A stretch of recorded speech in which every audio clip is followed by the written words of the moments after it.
Hi കൂട്ടുകാരെ, നമ്മളിന്ന് പിടിയാണ് ഉണ്ടാക്കാൻ പോകുന്നത്. ഈസ്റ്ററൊക്കെ അല്ലേ, സ്പെഷ്യലായിട്ട് നമുക്ക് പിടിയും ചിക്കനൊക്കെ ഒന്ന് നോക്കാം. നമ്മൾ വെള്ളം തിളപ്പിച്ച വെള്ളത്തിലേക്ക് നമുക്ക് കുറച്ച് നല്ല ജീരകവും ചുവന്നുള്ളിയും ഒന്നോ രണ്ടോ വെളുത്തുള്ളിയും മതി, അതും കൂടി ചതച്ചത് നമ്മൾ ഈ തിളച്ച് വരുന്ന വെള്ളത്തിൽ ചേർക്കുക. ആവശ്യത്തിനുള്ള ഉപ്പും ചേർക്കുക. ആ വെള്ളം ഒന്ന് തിളപ്പിച്ചിട്ട് നമുക്കത് ഓഫാക്കണം. ഓഫാക്കിയതിന് ശേഷം നമ്മൾ നന്നായി വറുത്ത അരിപ്പൊടിയാണ് ഇതിനായിട്ട് നമ്മൾ എടുക്കുന്നത്. ഇപ്പോൾ പത്തിരിക്കും ഇടിയപ്പത്തിനൊക്കെ എടുക്കണ ആ അരിപ്പൊടി എടുക്കുക. അരിപ്പൊടി എടുത്തതിന് ശേഷം അതിലേക്ക് ആവശ്യത്തിനുള്ള നാളികേരം ചേർത്ത് കൊടുക്കുക. വേണമെങ്കിൽ അതൊന്നും മിക്സിയിൽ ക്രഷ് ചെയ്യണോണ്ട് കുഴപ്പമൊന്നുമില്ല.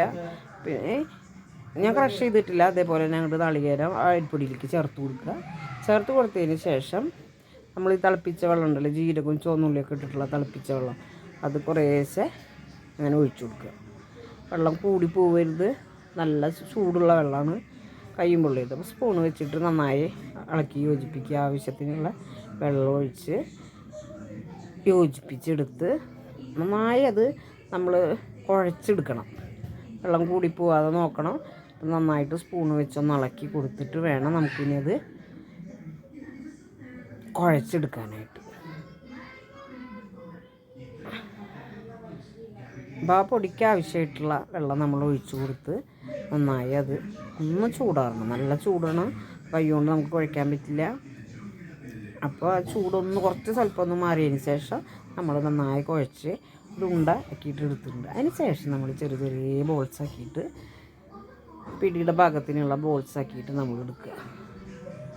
അപ്പോൾ അത് കുഞ്ഞു കുഞ്ഞു ഉരുളകളാക്കിയിട്ട് നമ്മൾ എടുത്തതിന് ശേഷം നമ്മൾ നേരത്തെ വെള്ളം തിളപ്പിക്കാൻ വെച്ചിട്ടുണ്ടായിരുന്നല്ലോ, ഉണ്ടാവില്ല, ഉരുളകളൊക്കെ അടിപൊളിയായിട്ട് തയ്യാറായിട്ടുണ്ട്.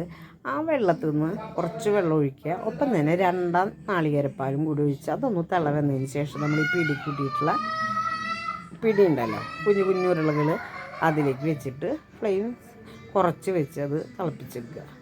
അതിന് ശേഷം നന്നായിട്ട് തിളച്ചതിന് ശേഷം നമ്മൾ 1 നാളികേരപ്പാൽ കൂടി അതിൽ ചേർക്കുക.